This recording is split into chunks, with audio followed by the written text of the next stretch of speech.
एक बार की बात है, एक जंगल में 3 भेड़ रहा करते थे। वह तीनों एक साथ घास के मैदान में घास चरने के लिए जाते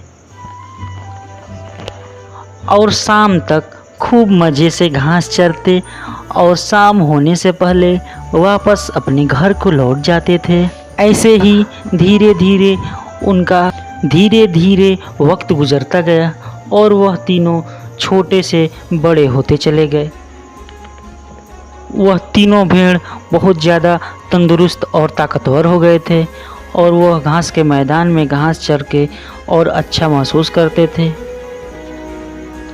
एक बार की बात है, बरसात के सीज़न में बरसात नहीं हुई, जिस वजह से इस बार सूखा पड़ गया और घास के मैदान में नई घासें उगी ही नहीं। वह भेड़ इस बात से बहुत परेशान थे और इधर उधर जो भी घासें बची थी वह उसे खाकर अपना जीवन व्यतीत कर रहे थे। कुछ दिन बीत गए, उन घासों का भी सफाया होना शुरू हो गया।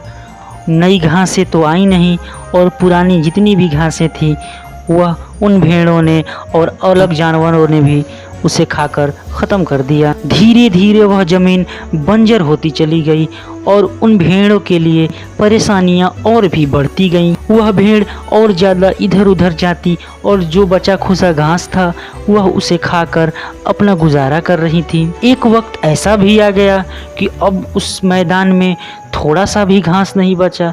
यह देखकर वह बहुत चिंतित हुई और सोचने लगी क्या किया जाए, कहाँ चला जाए जहाँ घास हो। उसमें से एक भेड़ ने कहा, मैं जानती हूँ नदी के उस पार घास का बहुत बड़ा मैदान है, वह मैदान कभी नहीं सूखता। वहाँ हमें खाने के लिए बहुत अच्छी अच्छी घासें मिलेंगी, लेकिन उस पार जाने का सिर्फ एक रास्ता है जहाँ पर जंगल का राजा शेर उसकी निगरानी करता है और जाने वाले जानवरों को मार कर खा जाता है। कोई भी उस पुल को पार ही नहीं कर पाता।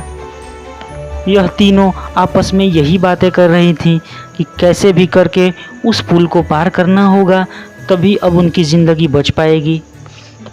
उधर शेर का खतरा और इधर भूख से जान जाने का खतरा। अब भेड़ों क्या करेंगी पता नहीं, कैसे अपना गुजारा करेंगी भेड़ें। अब आगे देखने के लिए पार्ट 2 का इंतज़ार करें।